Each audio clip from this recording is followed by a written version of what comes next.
哎呀，朋友们最近有没有去过医院的经历？我刚刚在医院出来，我是因为咳嗽去的医院。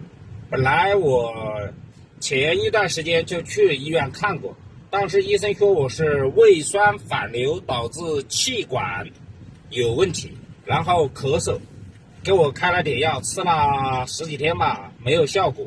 所以今天我到人民医院来，开的我挂号挂的是就是肠胃科，但是呢，肠胃科说你咳嗽，你应该去呼吸科去支气管。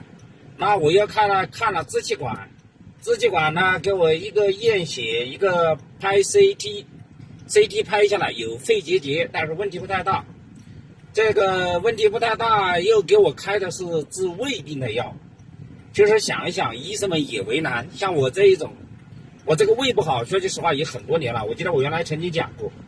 然后呢，也反反复复看了十几次，也没好过。这对于我来说，我已经习惯了，就是每天早晨起来嘴里面很苦。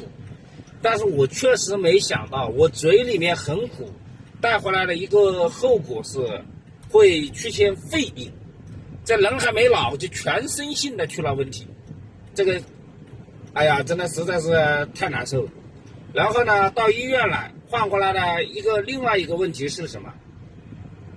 就是刚才在医院里看到，说的什么一点，很多年轻小伙子动不动就一个人过一辈子挺好。其实到医院来是最直观的，人这一辈子到底要怎么生活，到医院来能看得最清楚。很简单，生老病死在医院都能看到。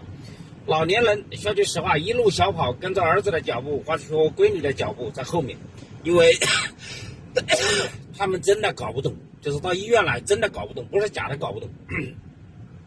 像我今天在医院，我从消化科转到呼吸科，然后再从2楼做验血到1楼验什么？1楼我验的是拍 CT， 然后再拿片子。